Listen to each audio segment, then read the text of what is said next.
Maratul de Melonín. Bienvenidos y bienvenidas a la Taberna de Tolkien. Como cada semana, aquí estamos su servidor Carlos Águila y me acompaña como siempre cada semana mi amigo Jorge Medina. Saludos a todos. Y el día de hoy con un invitadazo como cada semana que ya los tenemos acostumbrados. Maestro Juan Francisco Pando, amigo, 3 veces maestro. ¿Ya cuántas maestrías llevas? No, tres. Bueno.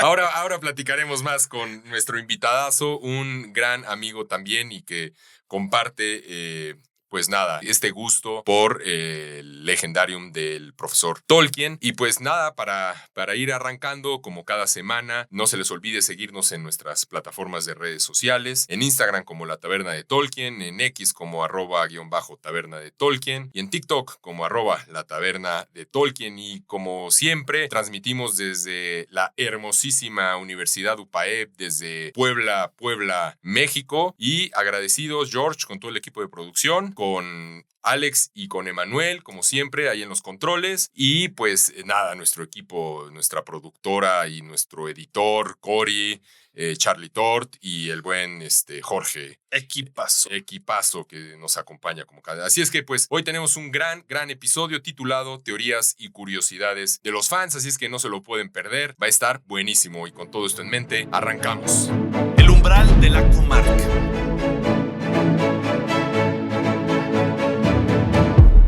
El tema, para hacerlo todavía más interesante de lo que ya ha sido expresado por el doctor Águila, queremos decir que el tema de la curiosidad tiene un fundamento en el propio Tolkien, porque él acuñó un concepto afortunadísimo que se llama el concepto de la subcreación. ¿Qué significa esto de subcreación? Bueno, a ver, en primer lugar, Tolkien era creyente y sabía que crear de la nada solo es propio de Dios, la divinidad. Incluso así lo deja claro en el propio Silmarillion. Quien crea es Eru.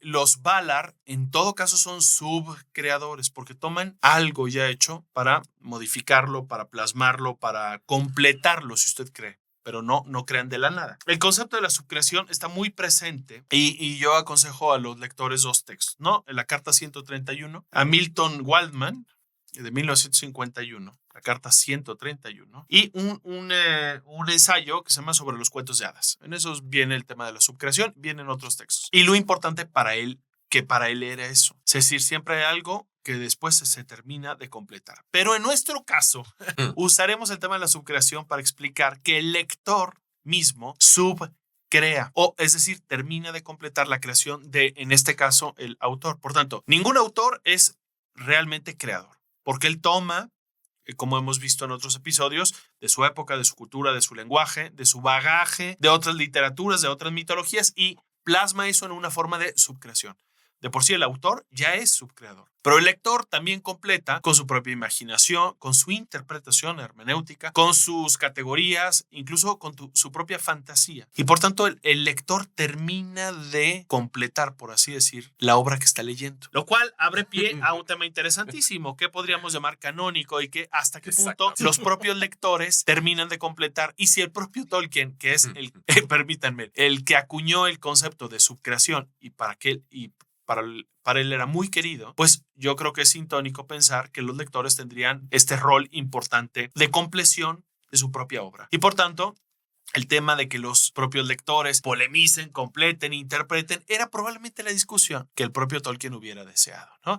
Y esto abre una discusión interesantísima y bienvenidos. Arrancamos. El camino del anillo.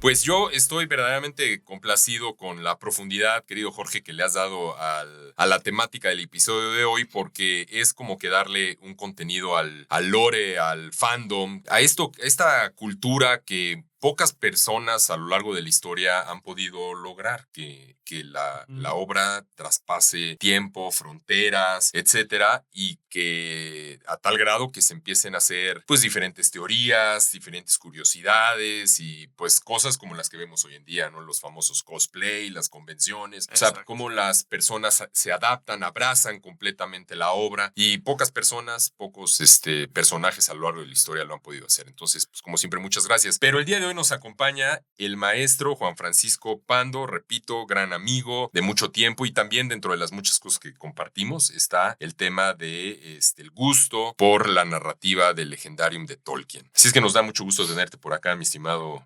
El gusto es mío. ¿Cómo te decimos? ¿Juan? ¿Juanito? ¿O cómo? Juan. Juan. Está bien. Oye, Juan. Me pego. Es que ya me estoy Oye, acomodando tenemos mucho. una pequeña tradición aquí en nuestro podcast con nuestros invitados. Los agarramos a guaso. No, no es cierto. Picotazo. Picotazo. No. Les preguntamos, y es la pregunta que te queremos hacer en este momento, es, pues tú, ¿cómo se da este encuentro con el profesor Tolkien y su obra? ¿Cómo fue ese encuentro y qué ha significado para ti, pues, a lo largo de todos estos años? Pues no venía yo preparado, entonces Eso. van a tener que disfrutar que me alargue. Venga. Mira, yo soy de la generación que llega al Señor de los Anillos con Peter Jackson, ¿no? Ok, O sea, las películas. con las películas, pero con una cuestión interesante, porque yo me propuse no ver ninguna de las películas sin haber leído el libro. Vámonos. Porque en esa época estaba, bueno, ¿te acuerdas tú? Estaba yo en el seminario y empezó mucho el tema del el lore de las películas Sí. con los padres, ¿no? Los sacerdotes que habían llegado mucho antes a la literatura y a la reflexión. Okay. Y con nosotros que empezó con la película, y entonces yo fui de los que dijo, yo no la voy a ver si no he leído.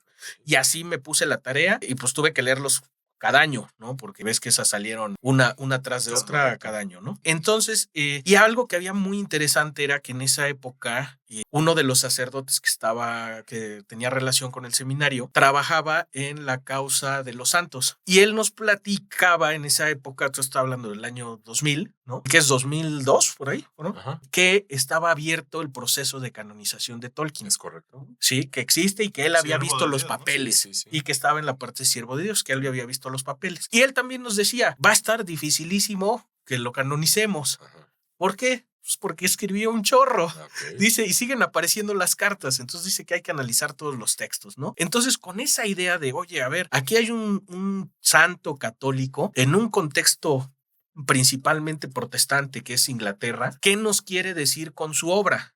Además que es una obra que escribe pues precisamente para catequizar, ¿no? O sea, en un sentido personal, ¿no? Cuando él arranca es eso, que después, como tú dices, tomó yo creo que unas dimensiones que ni siquiera él sospechó, ¿no? Yeah. Entonces era, ¿qué nos quiere decir? Para mí fue eso. Y pues ya a raíz de eso, pues... Y entonces leíste los 3 libros. Leí todo lo que había en la biblioteca de Tolkien, o sea... ¿Te apasionó? Sí, en la biblioteca del seminario había no menos de 25 libros, porque además había interpretaciones, reflexiones, Yo recuerdo las cartas.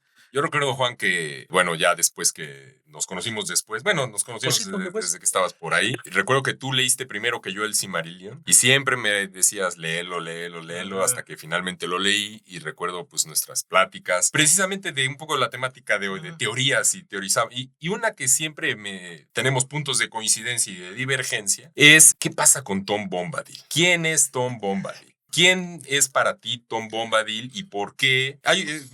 Hay varias teorías en el Legendarium de Tolkien, algunas que tienen mucha más fuerza, otras nada más son curiosidades o los famosos Easter eggs que encuentras, que hasta el propio Tolkien dejó en su Legendarium, pero una que siempre ha llamado la atención, y a propósito de la serie de los Anillos del Poder, lo ha vuelto a poner en la mesa. Y yo quisiera que empezáramos por esa, ¿no? O sea, llama mucho la atención para quienes han leído los libros, porque en las películas de Jackson no aparece, y ahora se preguntan, ¿y por qué traen tanta cosa con tanto hate con haber puesto a Tom Bombadil? ¿Me gustó, no me gustó, etcétera, etcétera? Pero quienes leyeron el libro pueden se han hecho o nos hemos hecho una idea. Para ti, ¿cuál es? ¿Quién es Tom Bombadil? Yo creo, a ver, venga. Para mí, para empezar, yo creo que ni Tom Bombadil sabe quién es él. Pero como es que preguntaste para mí, okay. ¿no? Yo creo que ni él sabe quién es. A mí algo que me llama mucho la atención es que es un personaje pre-Señor de los Anillos. O sea, Tom Bombadil en la visión de Tolkien existía antes, porque el poema de las aventuras de Tom Bombadil ya existía antes de escribir el... Entonces, yo siento...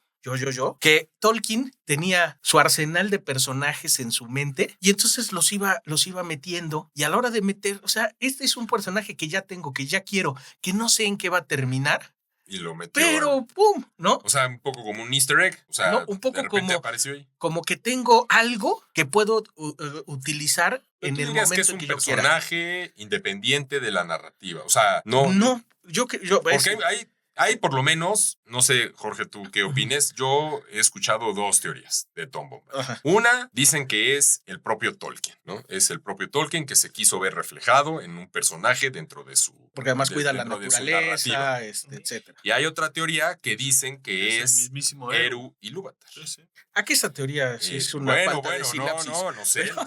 Son las teorías que hay. ¿Tú por cuál te vas, George? ¿O Híjole, tú me ves inclino otra? más. A ver, no, es complicado, porque el propio texto del Señor de los Anillos, cuando lo rescata después de los árboles estos en el bosque, a los hobbits, él mismo dice, cuando le pregunta quién eres y todo, y después con Gandalf, cuando tienen el diálogo para ver si el anillo lo llegaban con Tom Bombadil. Si ese era En el concilio de- de esos dos episodios. Pero en el primero con los hobbits, el punto es, yo estaba antes Sí. Ujú. de las antes de Antes de las que llegara nadie, estrellas, sí. antes de que llegara nadie. Por tanto, entonces, o nos queda que es una Ainur más, Sí, ¿no? que además, Ok. ¿cuál de los que De Y los el están- primero bueno, que llega. que además ya están nombrados? que es de los primeros que llegaron cuando Eru les dice, a ver, ahí está Arda. ¿Quién quiere? Que unos se quedan con él y otros y ustedes serán como espíritu del mundo, ¿no? Ustedes vivirán en el mundo y lo seguirán completarán. cantando, Por seguirán tanto, me creando. parece una cosa intermedia entre las dos posiciones. Ni es un easter egg falso, una cosa. Me parece muy descuidado pensar que un escritor de la categoría de Tolkien haya dejado un personaje tan importante sin ese amarre. Tampoco pienso que deba ser Ilúvatar, aunque él jugó con el anillo y se lo puso y no desapareció, y el anillo le da risa, es decir, no se ve tentado por el poder. Tampoco creo que haya que suponer, solo por ese hecho, que es el más contundente, que apoya la segunda hipótesis, que es Eru, porque entonces cuando Gandalf dice no lo regresemos, porque Sauron eventualmente llegará a donde está Tom Bombadil y acabará. Entonces, y tenemos una cosa importante de Gandalf. Gandalf sí era un Ainur. Myers. Bueno, Maiar. Maiar, o digamos Sí, un sí. espíritu, o Lorin, O Lorin. y antes de ser encarnado, o con Mithrandir o Gandalf, Ujú. él sí conoce a todo el reino de los espíritus. Por tanto, él podría Sí, decir, es el el mismísimo reino no visible. héroe. Es decir, yo viví con ellos, estuve en la Claro, creación. punto, Y yo buen creo que punto. sí podría Sí, ser. sí. Si Gandalf reconoce que es bueno, pero no tan bueno como para destruir el anillo, tal vez es, yo pienso una cosa así como Ya. un Maiar más, un poco de una jerarquía. Esa es mi hipótesis. Ahora, te ¿Querías voy a decir, decir yo, algo acerca? yo porque pienso que, o sea, como dices, descuidado, pero no, porque yo creo que al final, como era un universo en construcción, o sea, ¿por qué el Silmarillion lo tiene que terminar Christopher? Porque estaba en construcción, Sí. ¿no? Nunca Y terminó había de pulirlo. tantas cosas y nunca terminó. Hay una que es bien importante que está dentro de los libros. Hay unos libros editados con todas las líneas que pudieron ser, anotaciones, sí. que hay unas Las que distintas llegan versiones. lejísimos. Sí. Y en esas hay unas que traen a Tom, otras que no traen. Bueno, hay una en el que Aragorn era un hobbit. Exacto. Trancos era un hobbit. Sí. Entonces, Bueno, Gandalf es- iba a ser un enano de los de la compañía del Hobbit. Por Ah, cierto, nada más, a ver, para esta cosa de Otra curiosidad. curiosidad. No, esta cosa de la curiosidad. Totalmente de acuerdo con lo que dice del Silmarillion, pero en El Señor de los Anillos no. Es decir, él lo publica en vida. Entonces Sí. podemos Sí. establecer como canónica El Señor de los Anillos y ahí está Tom Bombadil. Yo Sí, creo que la respuesta no la tendremos. Pero, a ver, ¿y tú bueno, a ver, ya- a mí en particular, yo Tolkien juego. dijo que no es héroe. En una de las cartas lo dijo con todas sus Bueno, letras. está bien. Mi Pero hipótesis- tampoco dijo quién es. No, Ni pero por eso te reafirmó que yo, sea. mi inferencia es Solo que es dijo que no era Dios. un Maiar, o Ajá, un Ainur yo o también, algo. o Yo sea, voy por ahí. Yo Pero bueno, juego con la idea de que es Tolkien. Yo así me lo hubiera imaginado.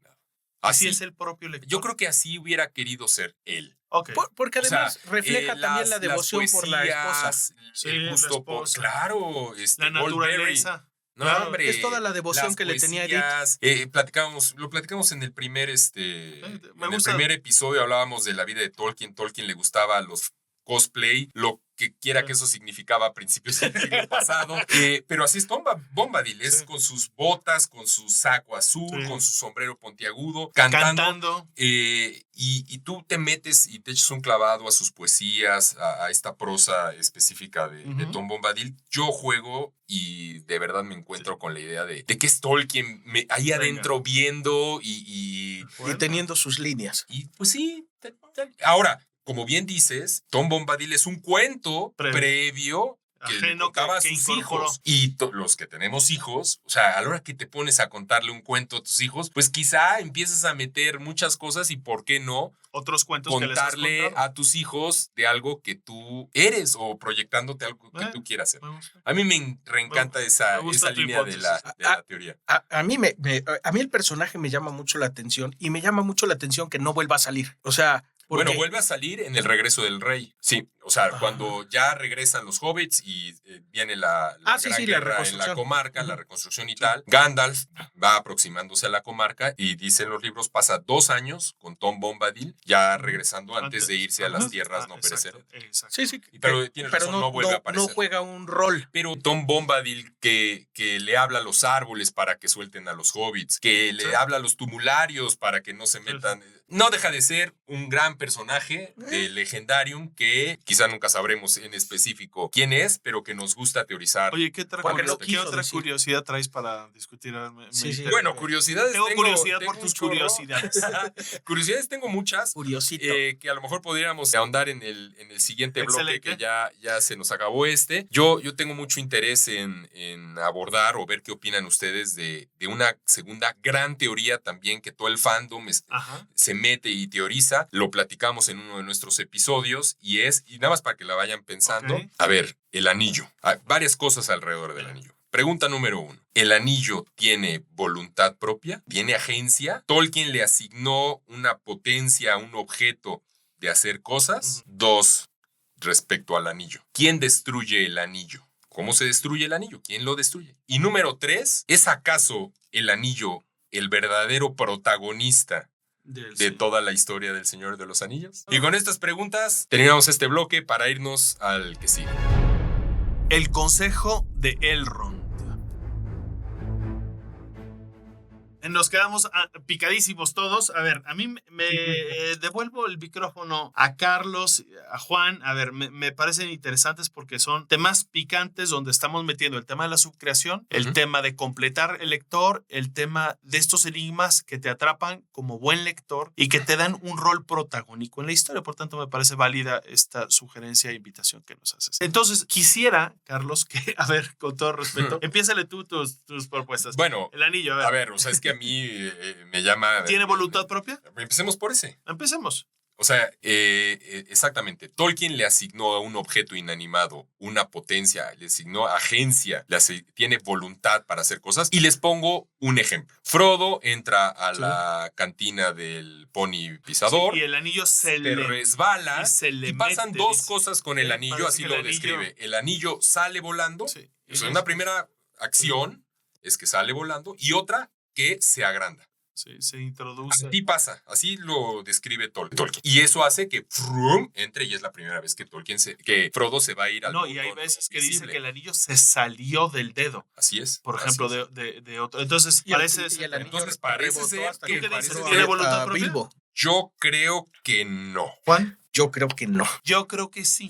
A ver, eso, porque es buen filósofo, mi amigo. No, está en el propio Silmarillion, último capítulo, Los Anillos del Poder, dice Tolkien. Es que quede claro, no voy a hablar del anillo en sí mismo. Dice que cuando Sauron lo creó, vertió parte de su voluntad en él. Sí. Por tanto, si decimos que tiene voluntad, habría que aclarar de quién es la voluntad. Por tanto, y de ahí Rowling tomó la idea de los Horcruxes, es decir, parte del alma, parte de la voluntad de Sauron está en el anillo. Y yo creo que en ese sentido es un sí. En el otro no, es decir, un objeto no puede tener voluntad en sí misma, pero si parte del alma de Sauron quedó como incrustada, enclavada en el anillo, se puede decir que el anillo tiene voluntad propia y así se puede entender y salvar varias veces cuando Gandalf dice es que el anillo, o el propio Frodo dice el anillo me llama. Parece que es un sujeto con agencia. El anillo se escapa y tal. Ahora, ese es el sí que yo daría. Es que ahí te va.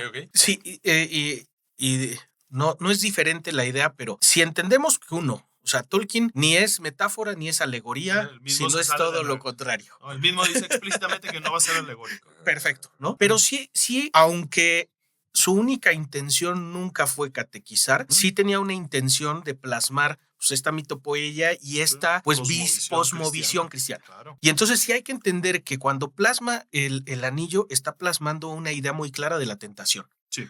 Y entonces, si vemos la teología de la tentación, no podemos decir que la tentación en sí mismo la tentación te invita a pecar, pero no es el pecado en sí mismo, ¿no? No es un sujeto. Sí, no es un sujeto. Entonces, el anillo, si lo vemos desde el punto de vista de la tentación perfecta, sí, porque esa es la idea del anillo. El anillo te tienta con lo que verdaderamente te vas a sentir invitado. Sí, claro. ¿No? Por eso cuando San Sabgas se lo pone, dice, voy a tener el jardín más hermoso. Galadriel es tentada con lo suyo. O sea, de todas las cosas Bella, ¿no? El alfa más bello. Y entonces yo desde ahí parte de que no puedes darle voluntad, que eso no quiere decir que no pueda ser seductor, tan seductor que se agrande, tan seductor que brinque, ¿sí? Pero al final ese último punto va a depender siempre del personaje. Ok. El último acercamiento. De acuerdo. ¿No? Segunda pregunta. Tú invitaste a Carlos a preguntarnos quién destruye es el destructor. Sí, hay varias ideas. Total, hay varias opciones. A ver, querido. es de opción múltiple. O sea, lo destruye Gollum, lo destruye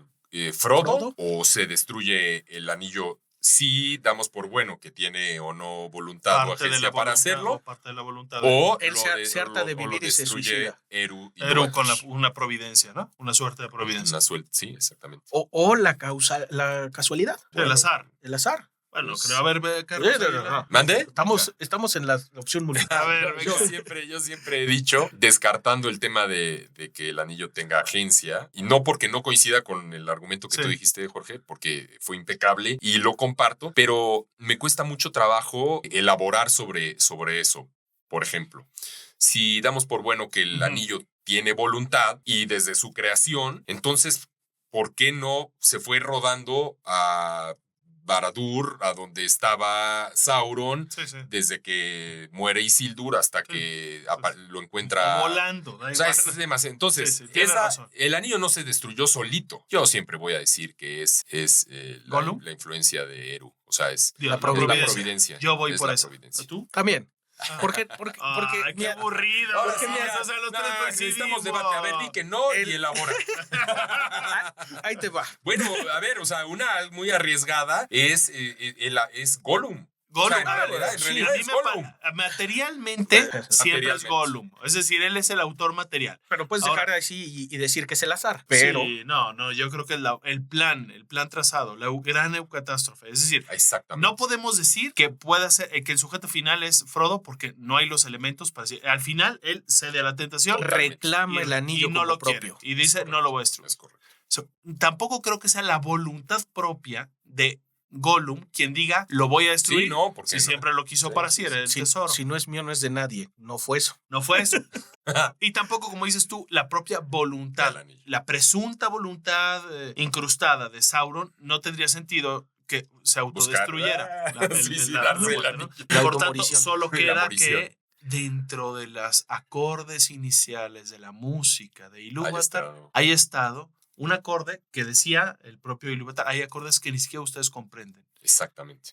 Y que entretejidos con la voluntad y la libertad de los personajes. Entonces, incluso hasta con el azar. Sí, de un resbalón que pudo haber tenido el propio. Que para eso a mí me gustan mucho las líneas de Gandalf, que además están muy claras en la película, y es prácticamente la mitad del tiempo de película, que es cuando Frodo le pregunta a Gandalf por qué no matan a Gollum. Claro. ¿No? Y es que no sabemos cuál va a ser el papel que va a jugar. Y si lo hubiéramos leído con más perspicacia, pues ya sabrías quién, en ese punto, sabrías quién termina. No, y si de eso nos vamos todavía más para atrás, al Hobbit, cuando efectivamente Bilbo, invisible en las cavernas de las montañas, que se pone por primera vez el anillo y pasa al mundo no visible, estuvo a punto de matar a Gollum. Ese es el punto al que se refiere Gandalf, que decide perdonarle la vida. Que además hay otra... Quizá desde ahí estuvo la providencia. Por supuesto. Estuvo desde el acorde primario. Sí, o sea, pero ahí hay otra historia que tal vez está interesante. O sea, el anillo que encontró Bilbo, de acuerdo a la narrativa de Tolkien, ¿ya era el anillo único? ¿En qué sentido? Tolkien, cuando escribió el Hobbit, ¿ya sabía que ese anillo era el anillo único? Eso es No, bueno, esa es pero otra volvemos al tema de Tom Bombadil, ¿no? Es decir, si él Exacto. recupera creativamente cosas que ya había escrito y les da una exacto, y finalidad. eso es Tu padrísimo. tercera pregunta me interesa mucho, Eso es Carlos padrísimo. Águila. La tercera pregunta, que si el protagonista principal de la obra de Tolkien es el anillo. El anillo. ¿Ustedes qué dicen? Pues, pareciera que sí, porque ¿quién es el protagonista? Es que si yo traigo, o sea, si traemos el tema de, yo diría que el protagonista es la providencia en el sentido de Es la, un conjunto de protagonistas, a lo sí, mejor. de las cosas que se van entretejiendo. Híjole, yo Porque discrepo. no lo Para puedes mí, dejar. el prólogo, el segundo de los 4 prólogos del Señor de los Anillos, Ajá. el segundo, bueno, el primero dice, esta historia tratará de los hobbits. Ah, sí, sí. Entonces, a ver, yo creo que sí hay un elemento escrito de dice, a ver, de esto va a ir el asunto, de unas Ujú. pequeñas criaturas insignificantes que a los ojos de muchos parecen insignificantes, que Sí. cuando llegan los momentos resulta que son los decisivos. Los hobbits son los Entonces, protagonistas. para mí, Como los raza. es un cuento de los hobbits, ¿no? Que son unas criaturas que no parecen irrelevantes y que en un momento de la historia son los decisivos. Y quizá por eso hace tanto sentido que aparezcan los pelosos en el showrunner. Y hasta el de propio, los- y hasta en el el show propio de- Gollum, que no es más que Es un hobbit. Es Al hobbit. final. Es hobbit. Para Sí, sí, decirlo. sí. En la caverna, bueno, en la forja del destino, ahí al final. Son Gollum 3 es hobbits. el orco de los hobbits. Es- Porque es la representación de la naturaleza Perversa, caída corrupta. de. Sí, sí, Ah, así como del los hobbit, orcos sí, de los es cierto. elfos. Sí, sí, sí. Sí. Es cierto, es cierto. Muy Oye, bien. ¿Qué otra curiosidad? A ver tú, una curiosidad que traigas. Una curiosidad que traiga. Extrañeza, cosa que te parezca. No, pues fíjate, lo que estaba yo revisando para preparar, digamos, el capítulo, era más bien entender cómo la evolución del tema de los fans y cómo se han creado estas comunidades alrededor de la idea del Señor de los Anillos. Y vi un capítulo en YouTube, ¿no? Una entrevista de unos directores de cine que hacen stop motion y que incluso se aventaron decir, es que Tolkien es el padre de los geeks. ¿así? Sí, sí, sí. Es el verdadero padre de los geeks. Wow. ¿No? Y, De los de la Big Bang Theory. sí. Y cuando analizas. O sea, hubiera aparecido pues en sí, uno de cierto. los episodios de la Big Bang Theory si, Bueno, si viviera. claro que aparece, ve, hay uno en donde No, yo no lo he visto todos salen los haciendo episodios. cosplay del Señor de los Anillos. Ah, bueno, sí. sí. De Hobbit y todo, sí pudo haber salido en uno de los capítulos ahí. Entonces, ¿cómo si hay un antes y hay un después? Y cómo hay también mucho fan resentido de que no se le dio a Tolkien en vida, ¿no? El premio Nobel, ¿no? De literatura. ¿Por qué? Porque un poquito la literatura fantástica, que eso es a lo que muchas veces se ha reducido el Legendarium, a literatura meramente fantástica, pues está un poquito despreciada de los géneros literarios. Y cómo esto ha generado una subcultura, una comunidad Por supuesto. que pues, genera un montón de cosas. Bueno, ¿qué tanto ha generado esta serie de 400 o 800 millones de dólares? La serie más cara de toda la historia. De toda la historia. Amazon. Y pues ahí nos la tiene viendo, estemos o no de acuerdo con lo que está sucediendo, ¿no? Pues con esto, mi querido Juan, mi querido George, damos por terminado este bloque, si les parece bien. Buenísimo, Y vamos claro. al último, al bloque de cierre de nuestro episodio. El sendero hacia Mordor. Y pues, como todo lo que empieza tiene que terminar, este episodio llegó ya a su último bloque. Y pues muy agradecidos, Juan, de que nos hayas acompañado con estas grandes reflexiones. Muchas cosas se quedan en el tintero, muchas teorías que nos encantaría poder seguir desarrollando aquí en la taberna de Tolkien. ¿Tú con qué te quedas, Juan? ¿Y qué otras teorías tú consideras que deberíamos de abordar en episodios futuros? Fíjate, creo que hay mucho tema para platicar con los espectros del anillo. Exactamente, los Nazgûl. Hay unas cosas, a mí me llena de curiosidad entender, que se supone que es un poco de lo que va la serie, ¿no? Pero entender por qué a los humanos les va como les va y cómo terminan de espectros, por qué los enanos no, y por qué los elfos ni siquiera ceden sus anillos, ¿no? Entonces esta construcción, ¿no? Y porque hay muchos vacíos, ¿no? A ver, por eso es que la serie entra en esa parte, porque es donde hay verdaderos vacíos en la Los la Nazgûl escritura, son ¿no? tan enigmáticos. Hay una cosa que muchos han criticado, de las pocas que le han criticado a Peter Jackson, es que en el Hobbit puso que los Nazgûl habían salido de tumbas. Ah, no, sí. Sí, no. no sé si se acuerdan la Sí, escena sí, sí. que va... Sí, donde estaba enterrado el rey brujo de Angmar. Exacto. Pues sí, pero, si eran pero inmortales, no debería, nunca murió, no estaba no deberían enterrado. estar enterrados. A Eran, lo mejor algún hechizo En fin. élfico, pero es una de las Muy teorías. interesante. Es de, Una más. de las críticas. Bueno, muchas gracias, Juan. Jorge, unas palabras de cierre. Me encanta la idea de que Tolkien está vivo. Y parte de que esté vivo es que sean discusiones, compleciones, contrastes y continuidades. El tema de la subcreación no es más que un rendir culto al propio propósito del maestro Tolkien. Wow. Así es que ya saben cuáles son sus teorías, cuáles son sus curiosidades, sus easter eggs que nos pueden compartir. Ya saben dónde hacerlo en nuestras diferentes redes sociales, en Instagram, en X antes Twitter y en TikTok. Y por supuesto no olviden suscribirse a este canal de YouTube para mantenerse al tanto de las noticias desde la taberna de Tolkien. Namarie. Adiós.